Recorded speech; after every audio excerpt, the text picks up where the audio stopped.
아이고, 요 단원 빨리 끝났으면 좋겠는데 끝날 때 안 끝나고 있죠? 이번 시간이나 다음 시간에는 끝날 것 같습니다. 드디어 지긋지긋한 어, 뭐, 좀 복습을 좀 해볼게요. 잠깐만요. 공간이 모자라가지고 쌓여가지고 밑에다가 써놓으려고요.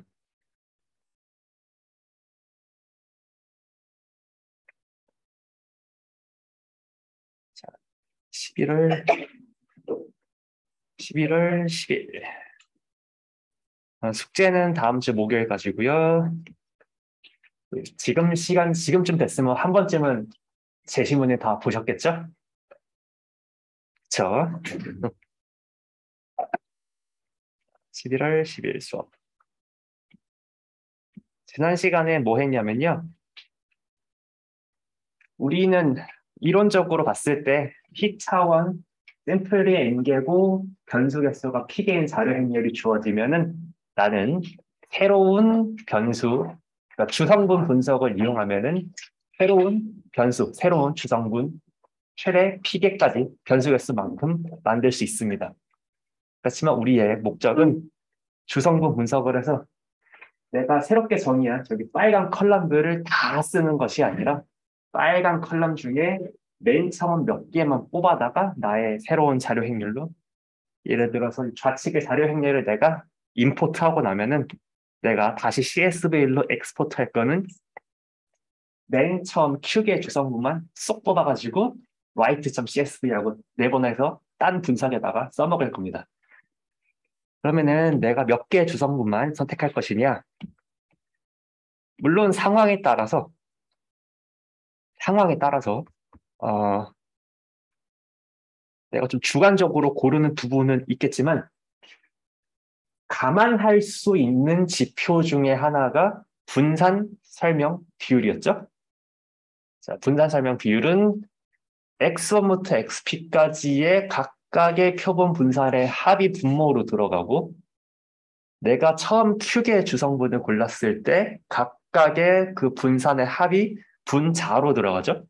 그래서 오리지널 자료의 분산의 합 대비 내가 새로운 자료를 저장했을 때는 분산이 얼만큼 살아있느냐 그 녀석을 내가 조금 주성분 개수를 선택할 때 참고 지표로 대표적인 참고 지표로 사용한다. 그래서 그 녀석을 코드로 열심히 계산해 봤었습니다. 자, 그래서 지금 이번 단원의 목표는 요 표의 그 결과 자체와 관련된 유도를 여러분들이 통째로 그냥 머릿속에 집어넣으시면 되는데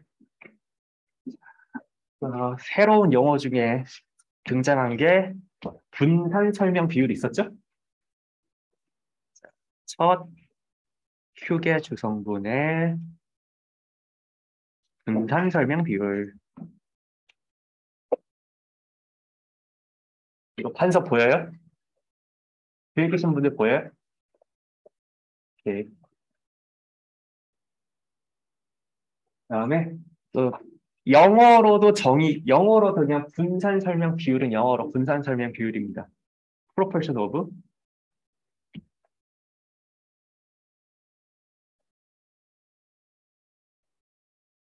variance explained.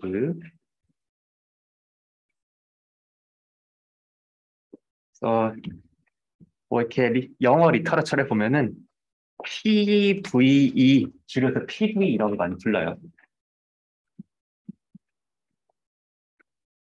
of first Q principal components.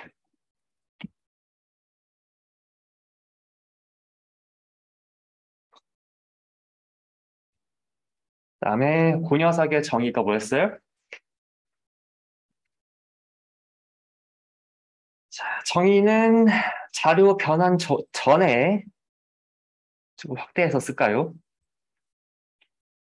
자료 변환 전에 각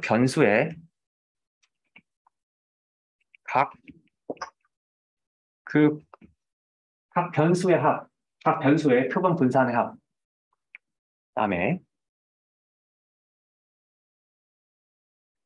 첫 번째 주성분부터 내가 마지막으로 선택할 29번째 주성분의 표본 분산의 합, 요 녀석의 분자입니다. 자, 이 녀석을 제가 조금 지칭을 편하게 하기 위해서 노테이션으로 proportion of variance explained 하고 Q라는 Q번째 주성분까지의 분산 설명 비율 플러스 P 써서 PVQ라고 이렇게 밑으로 이렇게 정의를 하겠습니다. 그러니까 암묵적으로 내가 PVQ 하면은 첫 번째부터 Q번째까지 주성분을 다 택한다고 이렇게 치는 겁니다.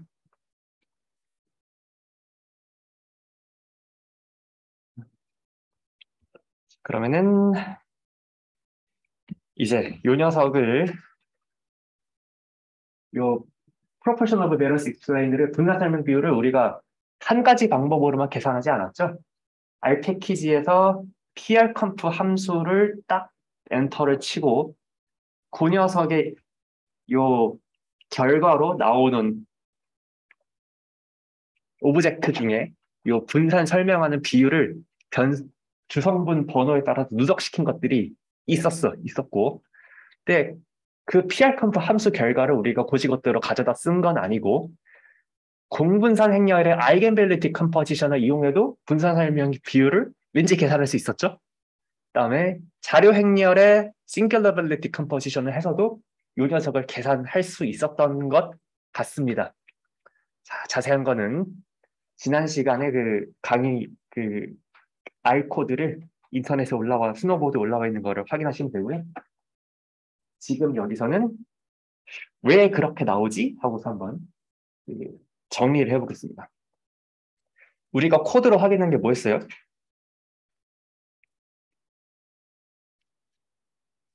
분산 설명 비율은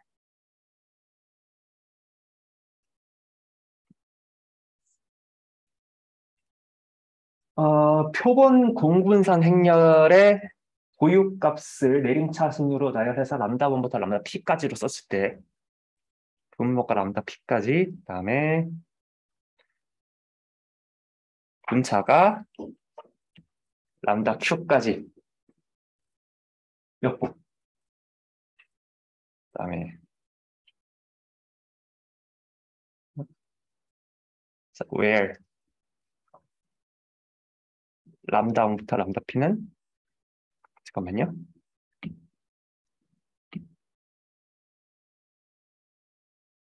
자, 모든 자료 x1부터 xp까지 다 자료 가져가지고 p by p 표본 공분산 행렬 만들었을 때 고유값들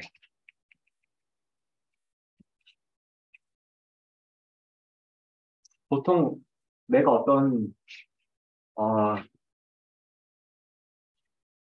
노테이션을 정의하고 싶을 때 노테이션 먼저 던져놓고 이 노테이션은 이렇게 정의된다 하고 쓰고 싶으면 관계대명사 이렇게 where를 쓰시면 됩니다. 그다음에 또 자료의 고유값 분해로도 쓸 수 있잖아. 자료 행렬의 특이값 분해로도 쓸 수 있어요. 왜죠? 각 공분산 행렬의 고유값은 뭐랑 똑같습니까? 자료 행렬을 특이값 분해를 해가지고 특이값을 D1부터 DP까지라고 할 때 n분의 i번째 공분상 행렬의 i번째 고유값 람다 i는 자료 행렬 x의 i번째 특이값 di랑 람다 i는 n분의 di 제곱의 관계있죠? n분의 dp 제곱 n분의 d1 제곱 더하기 n분의 dq 제곱 분자분모 다 날리면 분자분모에 똑같이 있는 n 날리면은 d1 제곱부터 dp 제곱분의 d1 제곱 더하기 dq 제곱 이렇게 쓸 수도 있습니다. 자, where d1부터 dp는 자료 행렬 x의 특이값들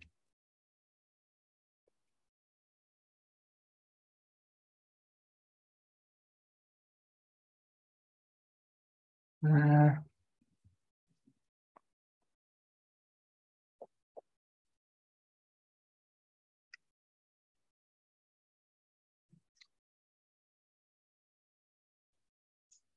자, 여러분들 여기 요 등식에서 이 등식의 위아래가 모두 자명해요? 그 여기 얘가 모두 다 이거 당연한 거 아니야? 이거 당연한 거 아니야? 이렇게 느껴져요?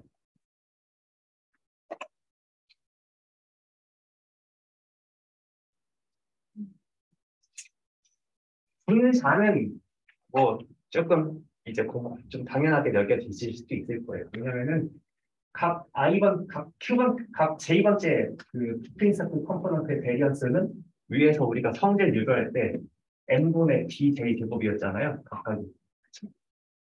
그다음에 그 녀석이 어 이게 사실은 이제 연원이 뭐냐면은 n분의 dj 제곱이라는 게 n분의 x 트랜스포즈 x의 아이겐 밸류이죠. 근데 n분의 x 트랜스포즈 x는 자료의 공분선 행렬이니까 n분의 x 결론적으로 n분의 dj 제곱은 자료의 공분선 행렬의 i번째 고유값이기도 합니다. 자, 그리고 분자는 그럴듯해. 그다음에 분모는 왜 이렇게 됐죠? 분모만 한번 간단하게 확인해 보시죠. 자,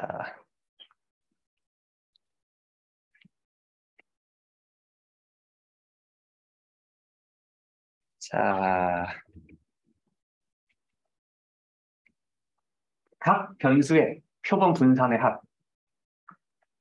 우리가 공분산 행렬 갖고 있으면 공분산 행렬의 C바이트 매트릭스에서 이 썸은 누구예요? 대각 행렬의 합이죠? 자, 태초의 공분산 행렬이 어떻게 생겼어요? 자, 우리가 보통 표본 공분산 행렬 S로 쓰던 녀석은 태초의 정의가 뭐였어요?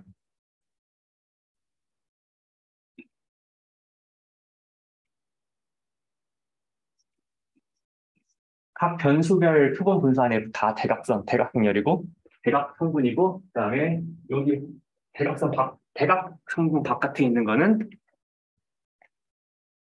그 i번째 행과 j번째 열의 표본 공분산이었죠. 그러니까 이 녀석을 잘 기억한다면은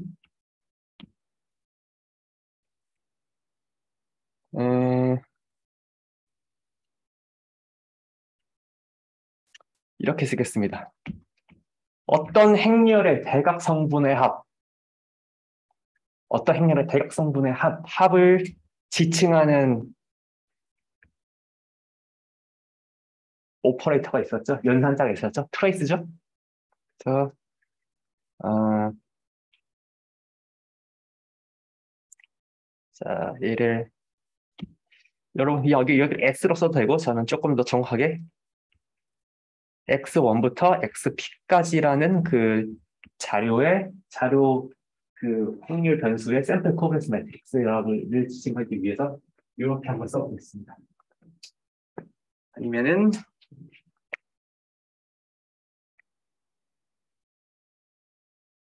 아니면은 요 랜덤 벡터 X를 X1부터 XP까지로 정의한다면은 여기 트레이스 안을 그냥 S 곱 X 뭐 이런 식으로 쓰셔도 상관없고요.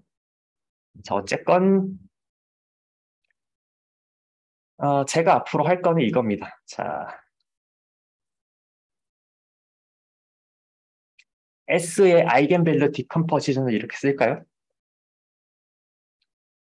자, 표본 공분산 행렬 n분의 x 트랜스포즈 x의 아이겐밸류 디컴포지션을 p 람다 p 트랜스포즈로 보통 쓸 수 있죠. 여기서 p는 직교하는 열 벡터들의 그 행렬이고, 그다음에 람다가 지금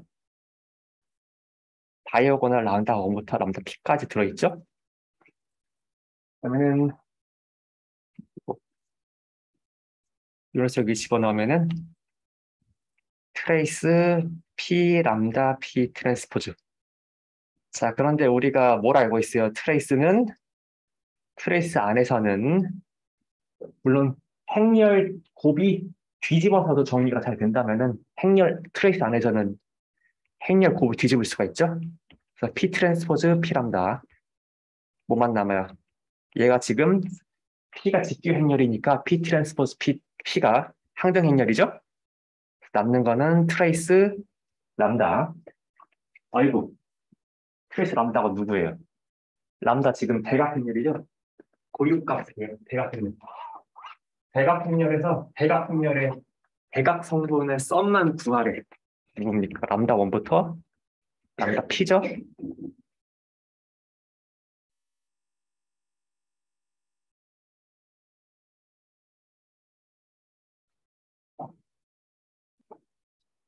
네. 숙제 1번인가에서 했던 트레이스의 성분들이 이렇게, 트레이스의 성질들이 깨알같이 이렇게 사용됩니다. 저는 이거를 표본 공분산 행렬의 아이겐벨르 디컨버전으로 유도를 했는데요. 만약에 여기서 여기 x를 n분의 x 트랜스포즈 x로 쓰신 다음에 x의 싱귤러 밸류 디컨버전으로 쫙 정리하시면은 맨 마지막에는 n분의 b1 제곱부터 n분의 dp 제곱까지 합이 나옵니다.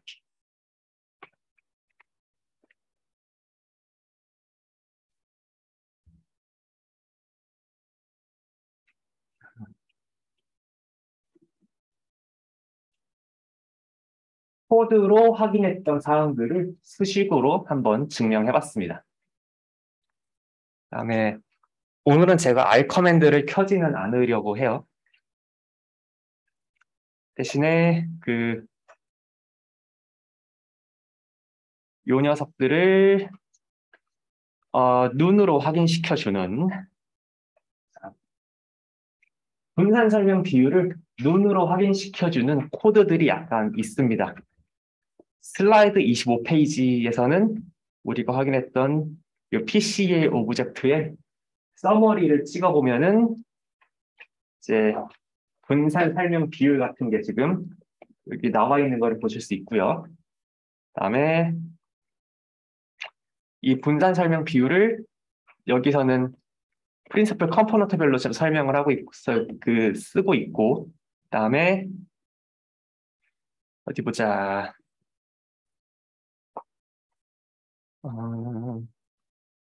이 녀석을 누적시키면은 네, 1번부터 누적시켜가지고 여기 세 번째 로에 나타내고 있고, 이 녀석이 지금 우리가 우측에서 보고 계신 이 녀석을 지금 계산을 해놓은 것입니다. 계산해 놓은 거겠죠? 이 녀석이. 넘어가도 돼요? 그러면은 그리고 나서 사람들이 이걸 숫자만 보지 않고 플롯도 한번 찍어봅니다. 자, 그래서 이게 좌측입니다. 슬라이드 24페이지입니다.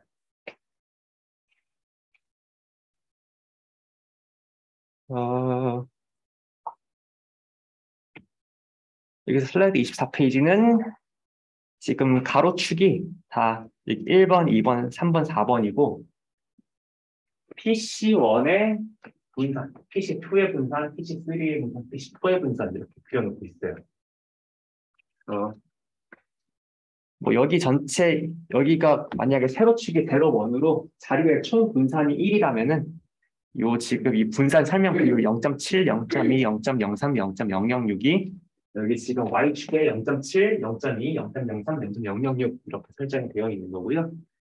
그래서 지금은 변수 개수가 4개인데 만약에 변수 개수가 한 100개쯤 되면은 X축에 이 T이 한 100개쯤 있겠죠?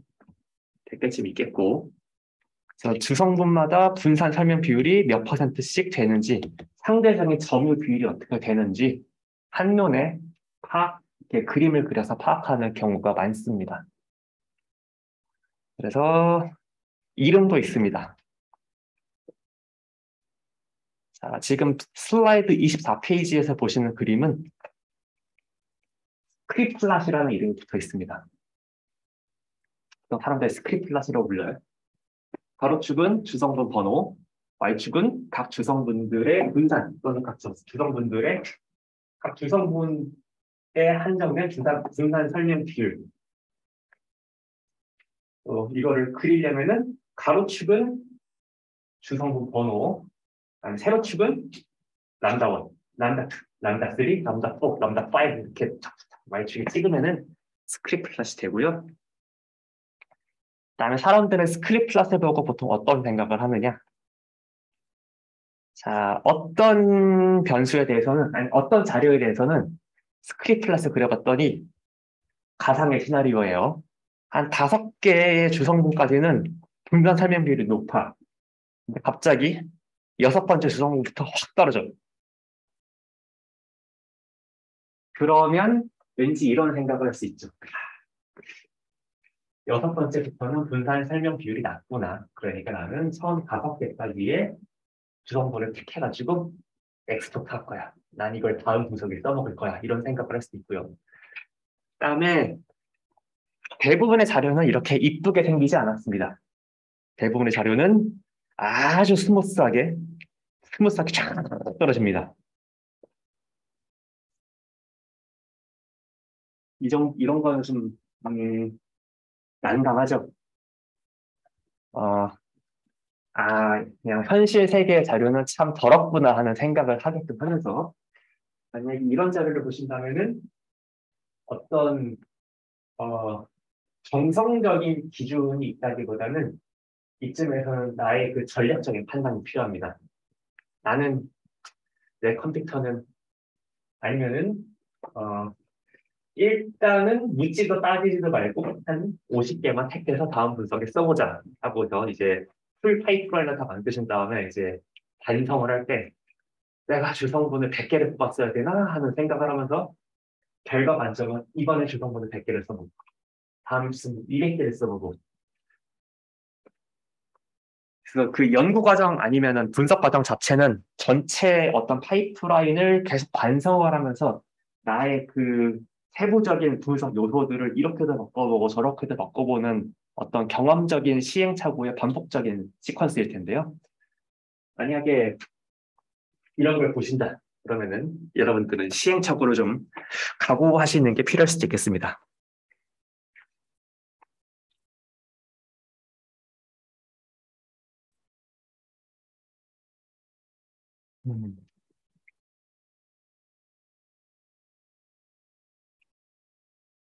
자, 그러면은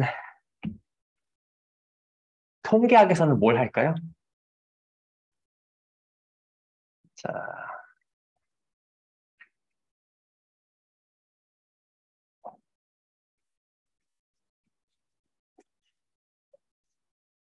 그래도 눈대중으로 판단하는 것보다 조금 더 근본 있는 선택하고 싶죠. 마치 투샘플 t-테스트처럼요. 그래서 이거는 시험에 나오는 것도 전혀 아니고요. 현재까지는 우리가 다 샘플 커버런스 매트릭스를 가지고 놀고 있었죠. 그러는데 우리가 알고 있어요. 만약에 자료가 IID로 뽑혔다면 대수의 법칙에 의해서 샘플 커버런스 매트릭스는 모집단의 공분상 행렬 시그마에 수렴한다는 걸요. expectation x 빼기 뮤 x 빼기 뮤 트랜스포즈 우리가 지금 까먹고 우리 잠깐 잊어버리고 있던 그것 이게 x 인터넷 상태가 잠깐 안 좋은 것 같습니다.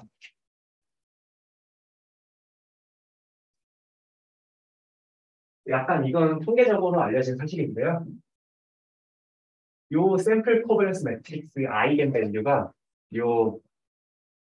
이 표본 샘플 자료 행렬의 주성분 뭐라 그래야 돼? 그 주성분들의 분단이었죠. 마찬가지로 그다음에 이것도 우리가 알고 있죠. 요 샘플 코버런스 매트릭스를 아이겐 밸류 디컴포지션 하면은 이 자료를 가장 잘 설명하는 그 주성분 적재 벡터들은 첫 번째, 두 번째, 세 번째 이 S의 고유 벡터들이었죠.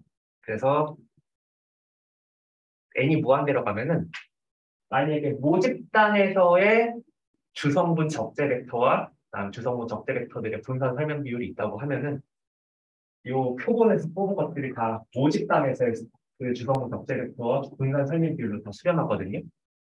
조금 더 수학적으로 얘기하면은 여기 아이겐밸류는 여기 아이겐밸류로 수렴을 하고 여기 아이겐 벡터는 여기 아이겐 벡터로 수렴합니다. n이 무한대로 가면.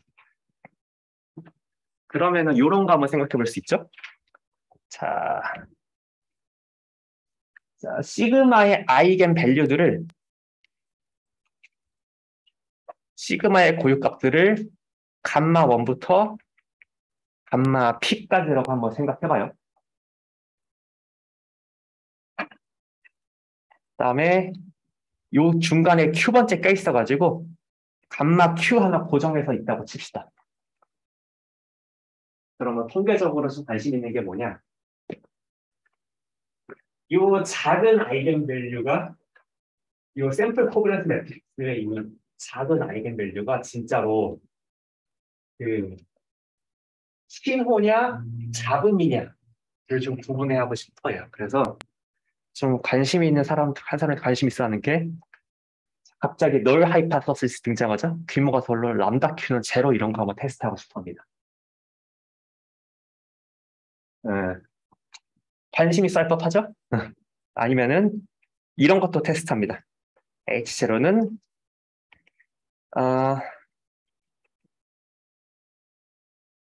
현재 아이겐밸류는 모집단의 아이겐밸류는 직전 아이겐밸류가 똑같니?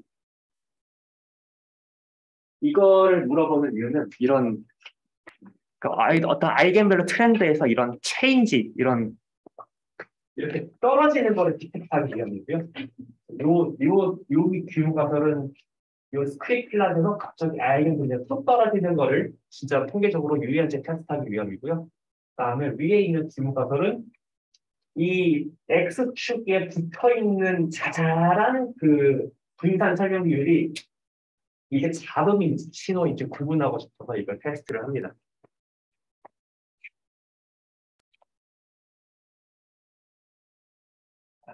뭐 이런 게 있다 정도로 쓰시고 그래서 PCA를 하는데 분산 설명 비율에 P-밸류가 붙어 있다. 여러분들이 뭐 패키지를 쓰시다 보면 어디선가 보실 수는 있겠죠? P-밸류가 붙어 있다고 치면은 약간 이런 거랑 비슷한 규모가 서로 테스트했겠구나 하고 약간 예상을 하시면 됩니다.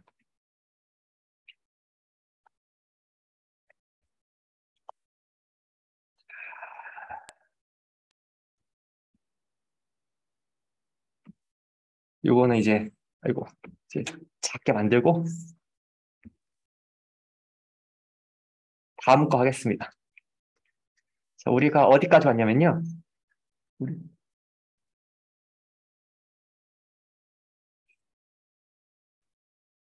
이게 인터넷이 안 되는 시간에 패턴이 고정된 거 아십니까? 딱 이 시간대 잘 안 되고요. 그다음에 점심 먹은 이후에 또 잘 안 됩니다. 아이고, 네.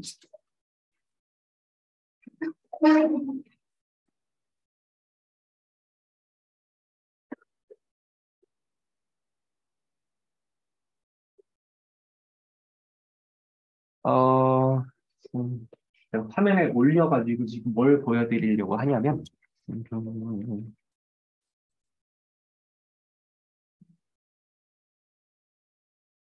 제가 주성분 이 분석 챕터에서 강의할 내용을 소개할 때 거의 말미에 마지막에 적혀 있는 게 있어요.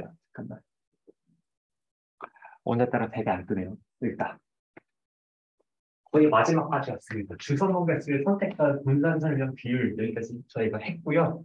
이제 가야 되는 게 이제 주성분 적재부터의 다른 점이 있는데 여기로 넘어가는 빌드업으로서 잠깐 이제 빌드업으로서 이 녀석을 이 녀석을 다루기 위해서 오늘은 자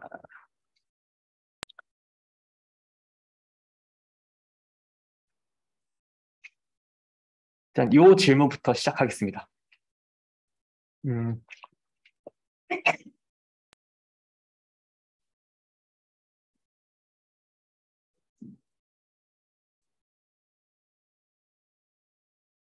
네.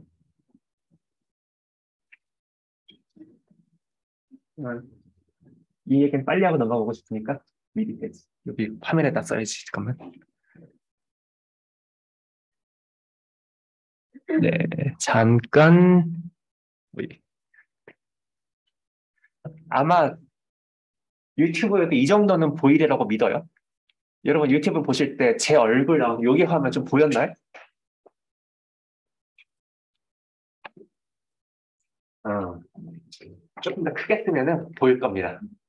어, 자, 베리언스 익스플레인드가 람다 1부터 람다 p, 람다 1 더하기 람다 q인데 이 녀석이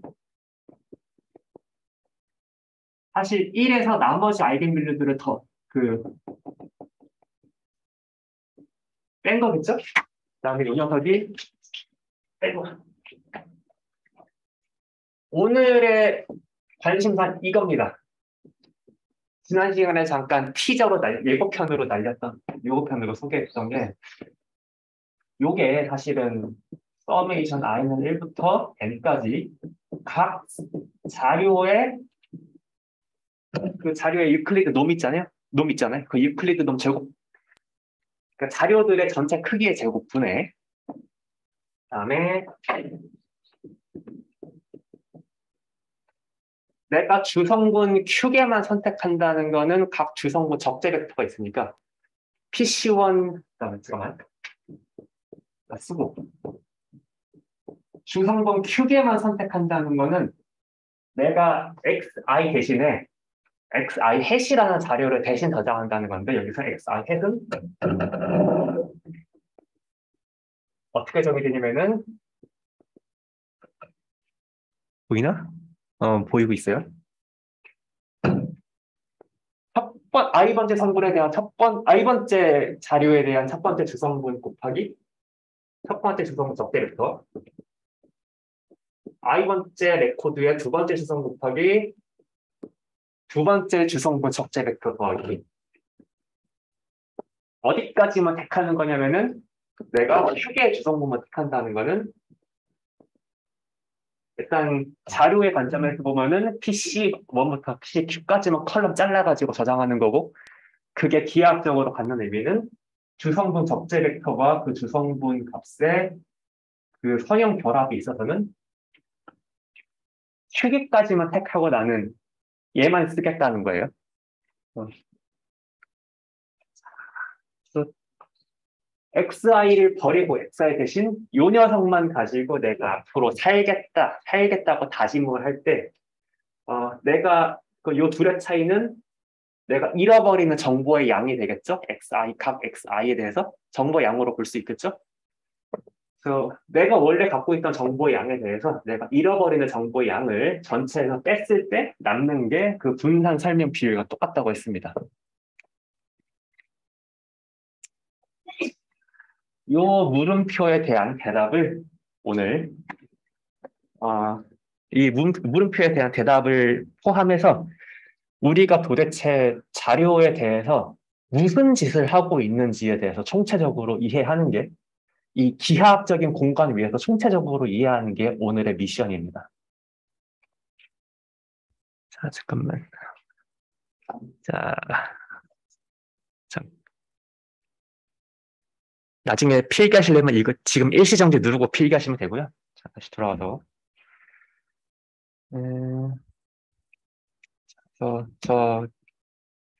저 목표를 쪼개서 쓰겠습니다. 컨텐츠.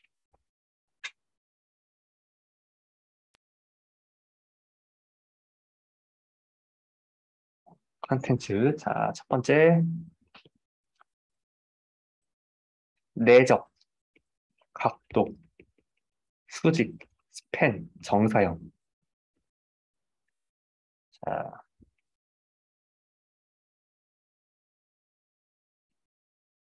일단 제가 그냥 막 쓰고 있던 개념에 대해서 한번 교통 정리를 한번 해보겠습니다.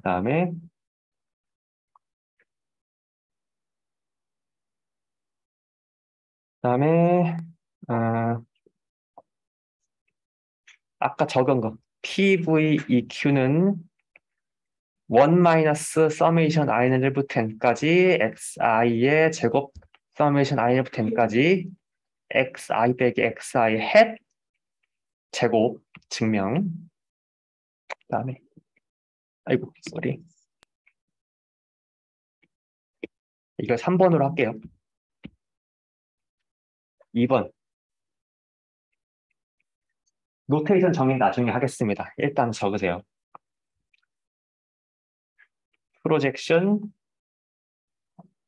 펜 V1부터 VQ까지 XI. 그다음에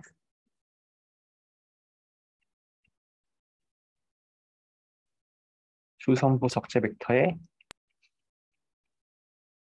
어, 동치정의. 그다음에 PCA의 이제 맞아, 이제 4의 확장. 잠깐만 이렇게 쓸게요. 4에서 영감을 얻은 다른 차원 축소 기법들.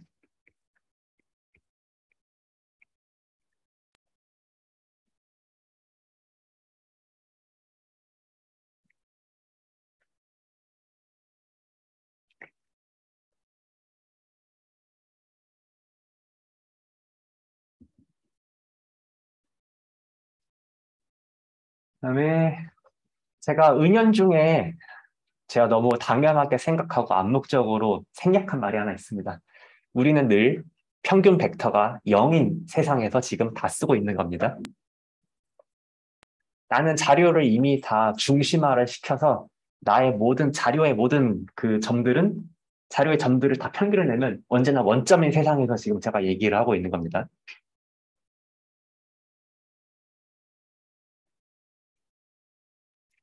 자, 언제나 X반은 0인 세상에서 놀고 있음을 기억하십시오. 제가 시험 문제를 냈을 때 만약에 제가 X반은 0이라는 말을 빼먹었다. 그러면은 여러분들이 알아서 X반은 0이라고 가정하자 하고 쓰시면 됩니다.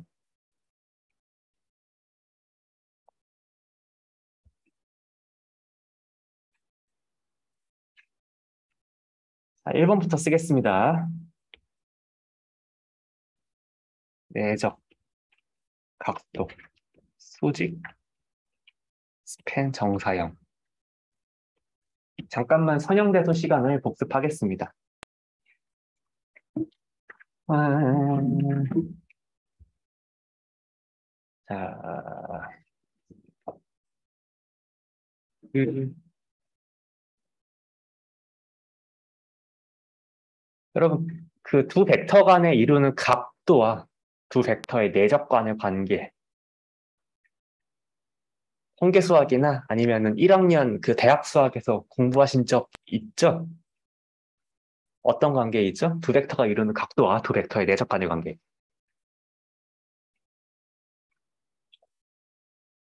자, 코사인 세타는 하필이면 코사인 세타죠? 코사인 세타는 두 벡터의 길이 분해, 두 벡터의 길이 곱분해, 두 벡터의 내적, 그게 분자죠? 근데 요, 그 정의가, 그거를 잠깐만 꺼내서 보겠습니다. 자, 임의의 벡터 공간이 있다고 해봐요. 자, 만약에 벡터 공간이 2차원이나 3차원이면 우리가 알죠. 우리가 기하학적으로 직관적으로 알고 있는 그 벡터 W1과 벡터 W2 간에 이루는 이 각도 세타라는 게 어떻게 정의가 돼요? W1 트랜스포즈 코사인 세타는 루트 W1 트랜스포즈 W1 벡터임을 좀 강조하기 위해서 제가 화살표를 쓰고 있었는데 밑줄로 바꾸겠습니다. 밑줄로 바꿀게요. W2 트랜스포즈 W2분의 그다음에 W1 트랜스포즈 W2 이게 성립한다는 걸 알고 있는데 이건 팩트예요. 우변에서 트랜스포즈는 그냥 성분끼리 곱해서 더한 것이고 코사인 세타는 우리가 각도기로 잴 수 있죠. 이 각도기 들이대가지고 이렇게 재는 거예요. 자, 그랬는데 우리가 알고 있는 벡터 공간은 2차원이나 3차원 유클리드 공간처럼 어디 안 보여요? 안 보이는 데 있어요? 그냥 W1 트랜스포즈 W1, W2 트랜스포즈 W2 분의 두개 되죠. 아, 밑에 있는 내적은 뭡니까? 길이를 정의하기 위함이죠. W1이라는 그 벡터의 길이를 정의하는 데 쓰이고 그다음에 W1 트랜스포즈 W2는 내적 계산에 쓰이죠. 자, 그런데 만약에 우리가 알고 있는 우리가 이렇게 눈으로 볼 수 있는 벡터 공간이 아니라 눈으로 볼 수 없는 추상적인 벡터 공간에서는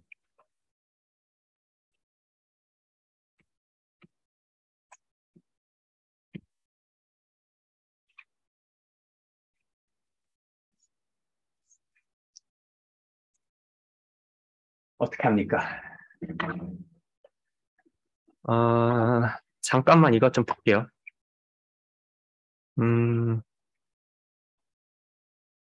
여러분 우리가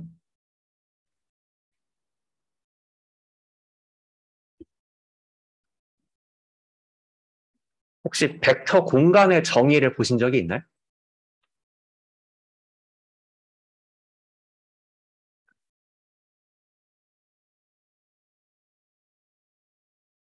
벡터 공간에는 태초에 내적이 없거든요. 자, 벡터 공간이라는 거는 사실 요 8개만 있으면은 싹 다 벡터 공간이라고 부르는 녀석들입니다. 태초에 벡터 공간이라고 정의하는 거는 혹시 이거 기억나요? 우리가 맨 처음에 수업 시작할 때쯤에 거리의 정의가 무엇인가 한번 얘기했었잖아요. 거리를 거리답게 만드는 그 정의의 본질이 무엇인가. 그래서 어떠한 것이건 4개의 성질만 만족시키면은 우리는 그걸 거리라고 부르기로 했었습니다.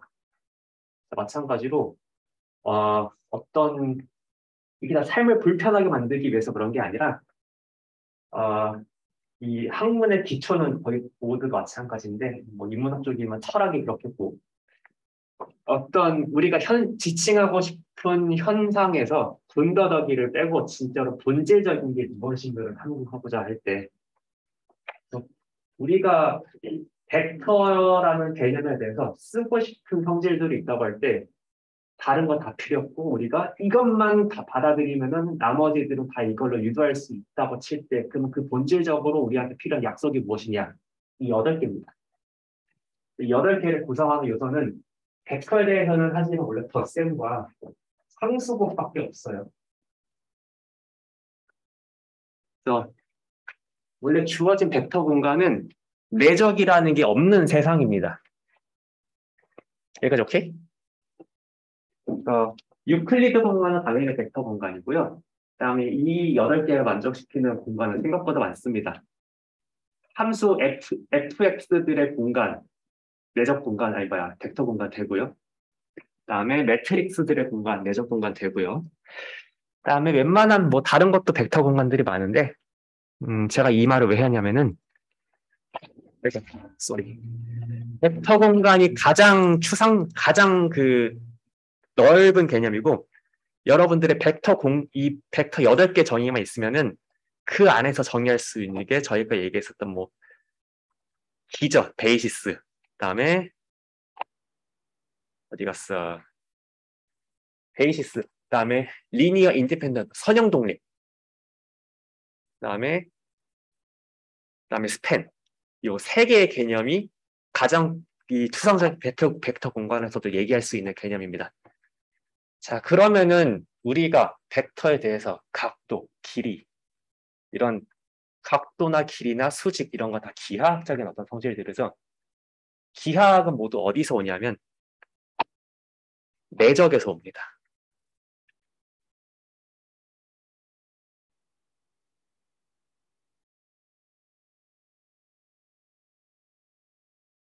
제가 너무 이걸 설명을 위해서 너무 빌드업을 길게 하는 건 아닌가 약간 염려는 되는데, 자, 이거를 졸업하시고 퇴근해가지고 졸린 눈에서 보는 거랑 지금 맑은 정신으로 한번 듣는 거랑 생산성의 차이가 엄청납니다. 지금 기억하면은 나중에 여러분들의 생산성을 더 이렇게 여러 배 늘릴 수가 있어요.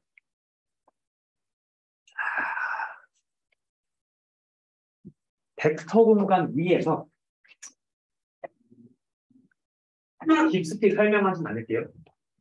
요 세 개만 만족하면 우리는 내적이라고 부르거든요. 근데 내적의 정의가 별로 안 많아요. 이게 A 트랜스포즈 B라는 게 사실은 벡터 두 개를 집어넣어서 어떤 스칼라 값을 내놓는 어떤 대응이죠. 꼭 A 트랜스포즈 B일 필요가 없이 어떠한 A랑 B 두 개를 집어넣을 때 스칼라 값을 내놓는 어떤 연산 규칙이 있다고 했을 때 연산 규칙이 맨 첫 번째로 자기 자신 두 개 집어넣었을 때는 언제나 양수가 나오고, 그다음에 이거 복소수라 가지고 빼고 생각하면 교환법칙 성립하고, 그다음에 상수배를 바깥으로 뺄 수 있는 성질만 있으면은 다 내적이라고 불러요. 자, 그래서 유클리드 공간에서도 A 트랜스포즈 B만 내적이 될 수 있는 게 아니고, 이제 여기까지만 하고 화면으로 돌아가겠습니다.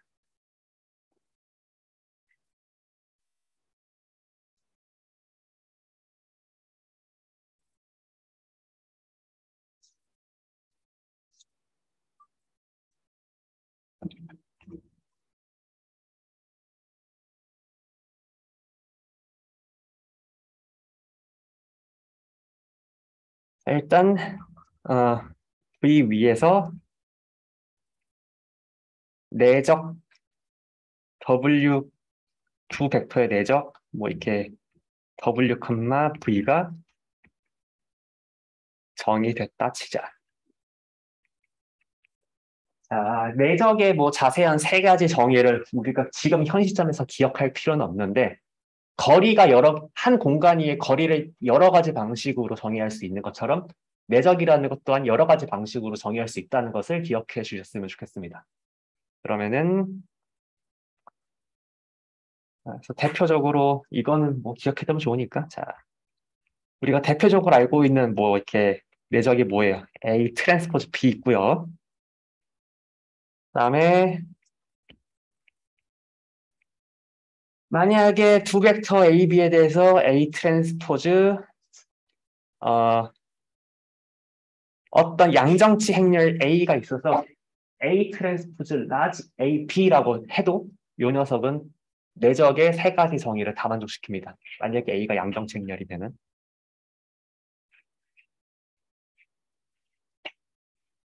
자, 그다음에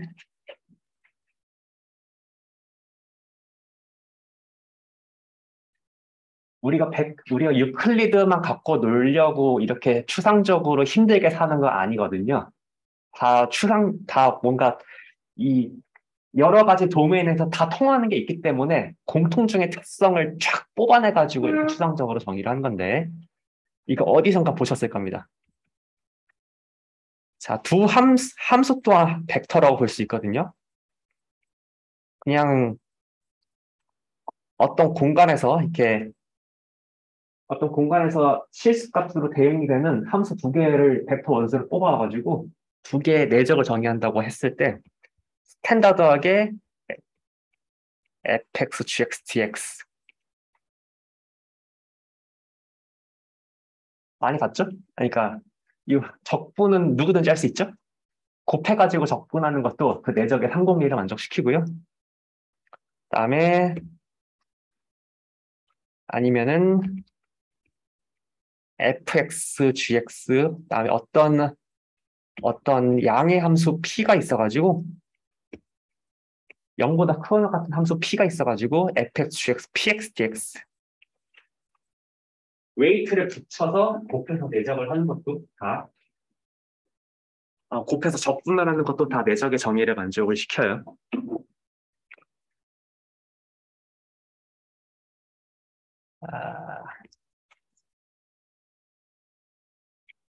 줄이겠습니다.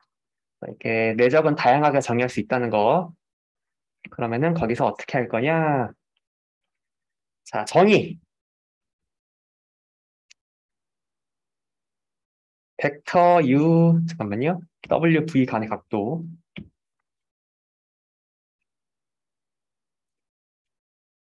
각도 세타는 어떻게 정의하냐? 그냥 저 위에 있는 저 관찰을 이제부터 우리가 정의로 그냥 박아버립니다.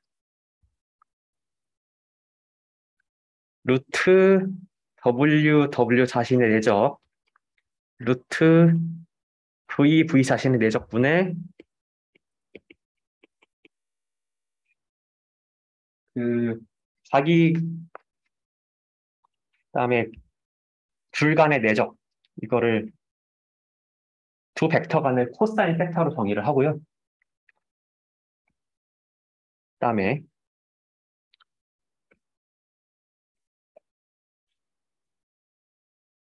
잠깐만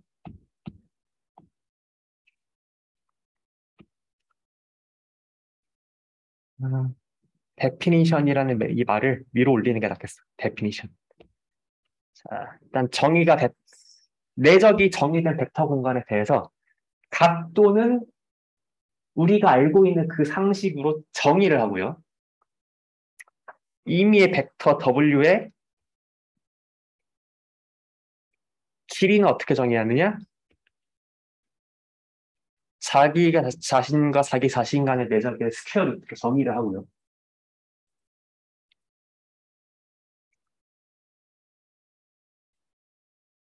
자, 그러면은 1번에서 파생되는 개념이 뭐겠습니까? 두 벡터가 수직이다.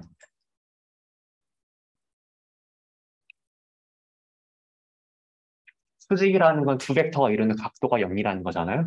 두 벡터가 이루는 각도가 0이라는 거는 둘을 내적해서 0이다. 이럴 때 수직이다라고 정의를 합니다.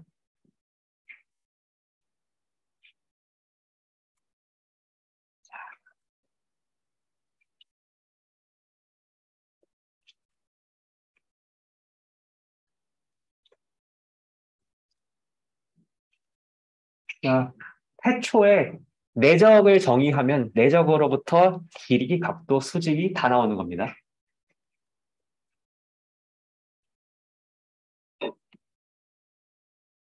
그래서 물론 이거의 특수 케이스로 유클리드 공간에서 W와 V의 내적을 W 트랜스포즈 V로 정의를 하면은 우리가 인간이 그 기하학적으로 알고 있는 그 직관과 상식에 이 정의가 다 부합하는 거고요.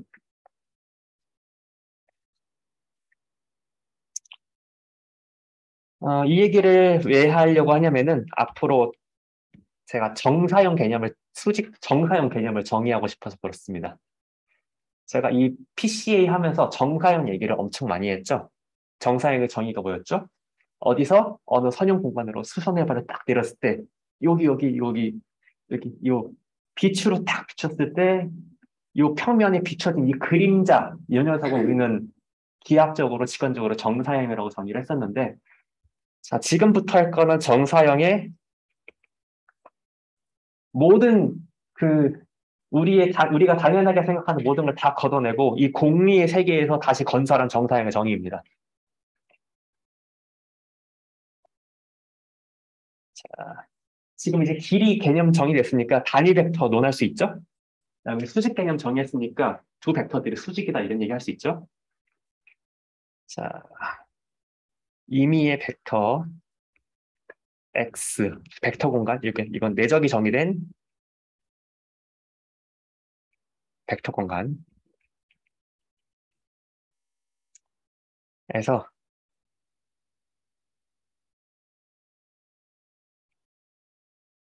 어, 단위 벡터 V로의 정사형은 잠깐만.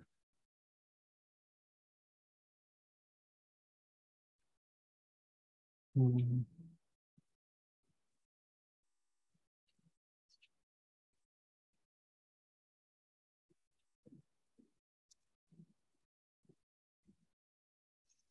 음, 자, 일단 기호로는 프로젝션 V 다음 X 이겁니다. 자, 정의.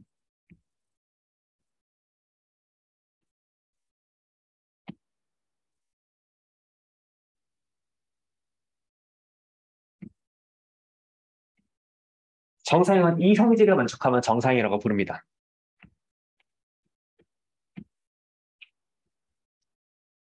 X에서 뺐을 때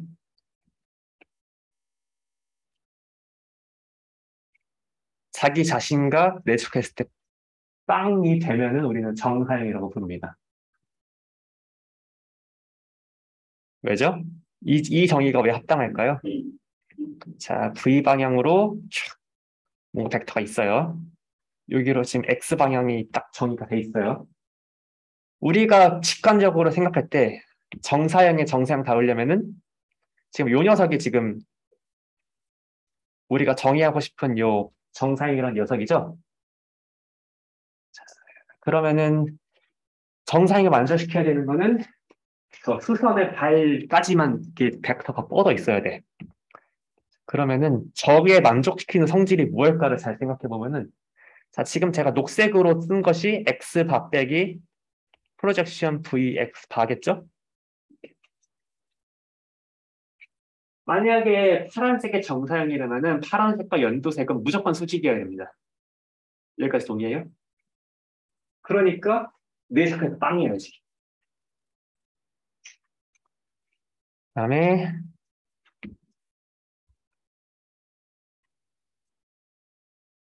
자,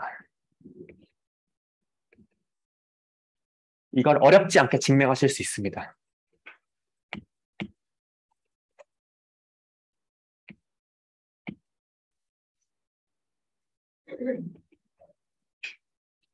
X에서 V로의 정사형은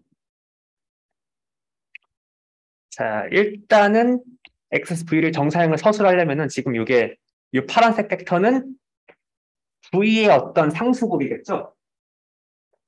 이 파란색 벡터를 보면은 지금 V라는 벡터랑 방향이 아예 똑같잖아요.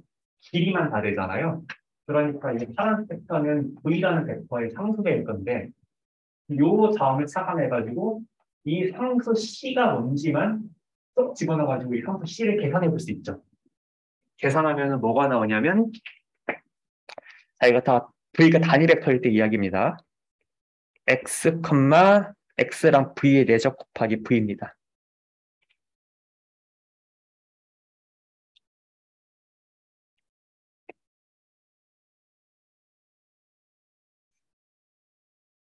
자, 우리가 PCA에서 무엇 얘기 계속했었어요?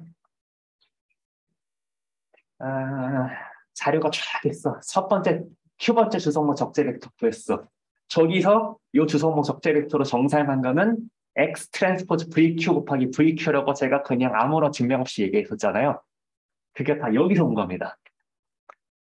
아, 여기서 이게 V가 주성분 적재 벡터라고 한번 상상하라고. 그다음에 요거는 그냥 자료 XI라고 생각하세요. VQ. 그다음에 우리가 놀고 있는 유클리드 공간에서의 내적은 그냥 X 내적 V는 X 트랜스포즈 V였죠. 그래서 요 오른쪽에 보라색으로 쓰인 것들이 우리는 그냥 일상적으로 XI 트랜스포즈 VQ로 쓰고 있었던 녀석입니다.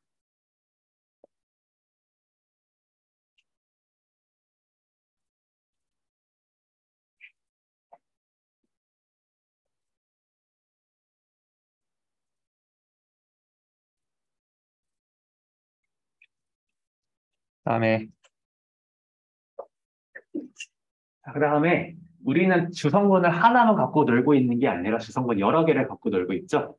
그러니까 우리가 정사형을 얘기할 때도 어떤 직선으로의 정사형만 이야기를 할 수 있을 뿐만 아니라 어떤 평면, 더 나아가서는 어떤 n차원 초평면으로의 그 수선의 발을 이야기할 수 있어요. 물론 그래서 요 정사형의 정의가 여기가 단순히 어떤 1차원 직선이 아니라 좀 다차원 선형 공간일 때로 정의를 확장을 시킬 수가 있고 그 녀석을 잠깐만 이야기해 볼게요. 자, 45분쯤 되면은 제가 왜 이야기를 시작했는지 알 수 있을 겁니다. 자, 다시 데피니션. 우리가 지금 어디까지 왔냐면은 내적 각도 수식까지 얘기했죠?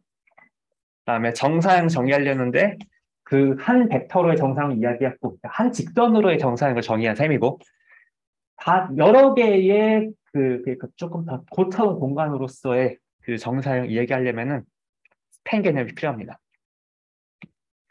사실 스팬 개념은 굳이 내적이 필요하지는 않은 개념이에요.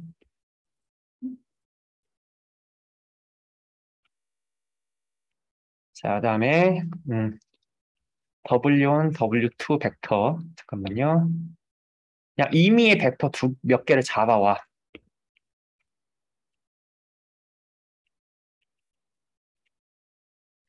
벡터 Q개의 벡터에 대해서 자, 앞으로 이렇게 쓰겠습니다. 스팬 W 잠깐만. 이 두 개를 같은 의미로 쓰겠습니다. 스팬 W1, WQ라고 이렇게 쓰일 수도 있고 아니면 그냥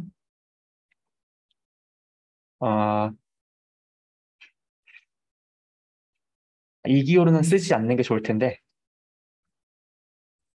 다른 선형 대소 책에서도 매우 많이 쓰는 노테이션이니까 한번 쓰겠습니다.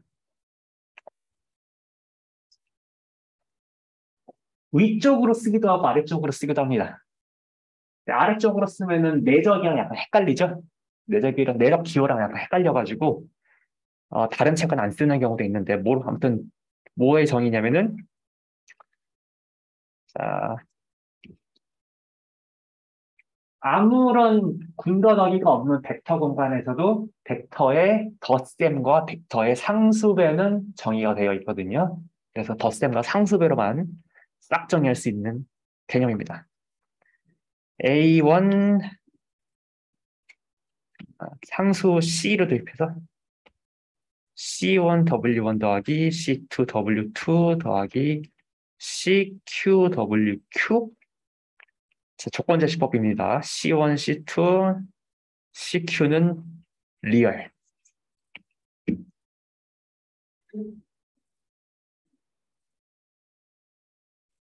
자, 스탠 W는 닫아다 WQ의 그 직관적인 정의 뭐냐?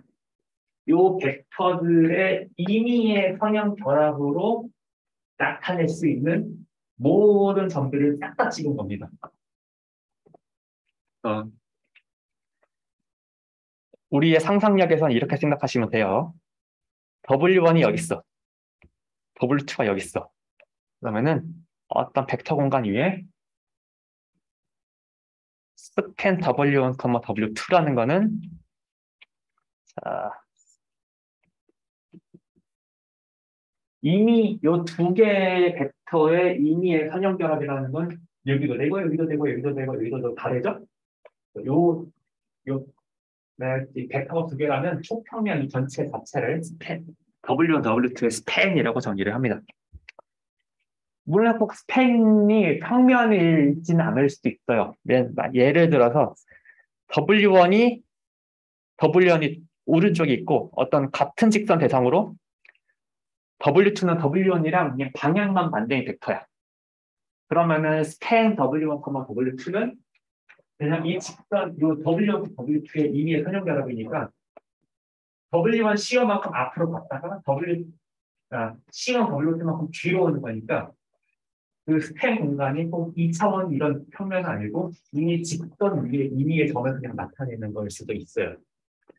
그래서 스팬을 했을 때 이 공간이 진짜로 우리가 1차원, 2차원, 3차원, 4차원일지는 이 스팬 안에 들어가면서 벡터들이 선형 독립이냐 아니냐의 여부가 조금 중요합니다. 근데 다행히 안심하셔도 되는 거는 선형대수 팩트에 서로 수직이면은 그러니까 서로 다 내적해서 빵인 벡터들은 수직하면은 서로가 서로를 상수비로 나타낼 수 없는 게 너무 직관적으로 자명하잖아요. 그게 저 공류도 증명이 가능해요. 그래서 수직인 벡터들끼리는 다 선형 독립이다라고는 생각하셔도 무방합니다. 그거를 그냥 사실로 받아들이셔도 무방합니다. 물론 증명은 필요하지만. 자, 왜 스팬을 갑자기 들고 왔느냐? 이제 정사형을 확장하려고 그래요. 데피니션.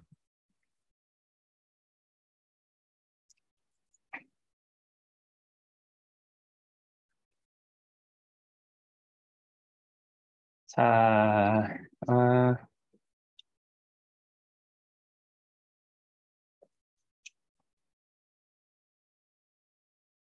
임의 벡터 v 뭐 x에 대해서 여기서 v는 내적이 정의된 벡터 공간입니다. 내적 정의됨. 어, 어떤 다음에 잠깐만 제가 쓰다 보니까 제가 하나 정정해야 될 게 있어가지고 잠깐만 위로 올라가면요. 어, 정사형 정의에서 맨 처음 정사형에서 이 단위 벡터 v에서 이 v는 필요 없습니다. 그냥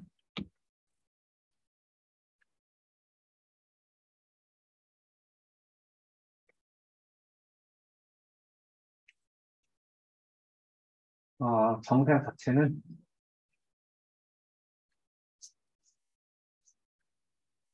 우리가 이렇게 정의할게요. 자, 첫 번째 내적해서 영해야 되고 그다음에 두 번째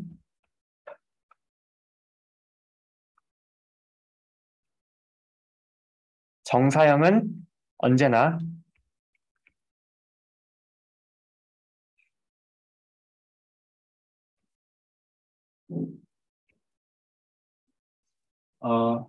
어떤 상수 C가 있어가지고 그 V라는 벡터의 상수배를 나타날 수 있어야 됩니다. 자, 그리고 나서 이제 여기 밑에 요 다 정리가 성립하는 게 어떤 맥락이냐? 단위 벡터 V에 대해서.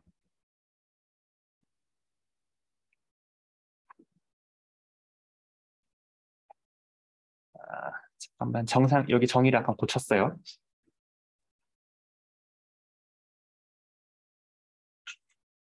지금 여기 요 화면에 보이는 것들을 잘 기억하시기 바랍니다.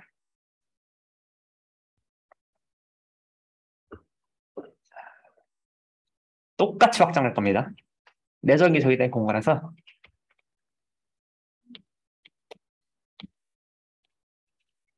자, 임의의 벡터 W부터 WQ에 대해서 Q입니다. 자, X의 스팬 W1부터 WQ 로의 정사형 프로젝션 스팬 W1부터 WQX는 자, 기호로는 이렇게 정의하고요.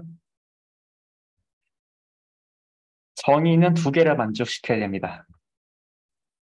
자, 첫째로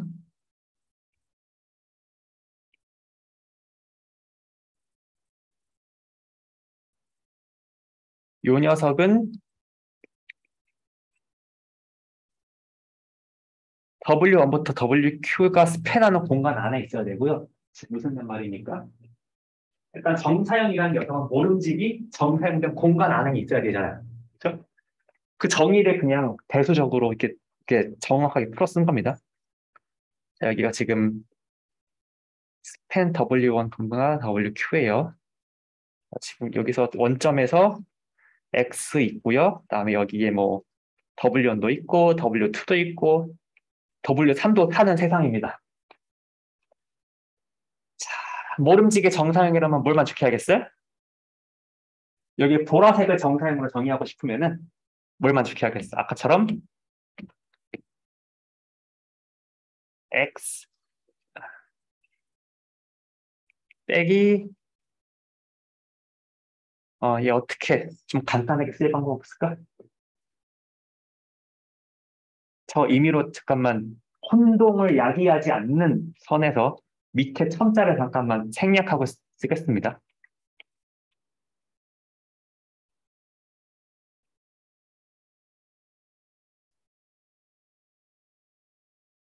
제가 아래 첨자 생략했지만 아래 첨자 들어가야 되는 거예요.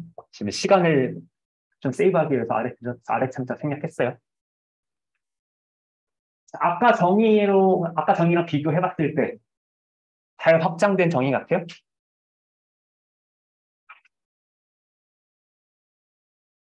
자, 그렇게 느껴졌으면 좋겠고요. 그다음에 이거 정리 스테이트하고 끝내겠습니다. 정리. 만약에 W1부터 WQ가 서로 직교하고 서로 수직이고 그러니까 서로 내적해서 0이고 각자는 내적해서 1인 단위 벡터이면 이거를 위해 왔습니다. 이거 스테이트하고 수업 마칠게요. 조금 늦어서 미안합니다. 자, 단위 벡터, 서로 수직인 단위 벡터에 대한 정사형. 올 것 같아요?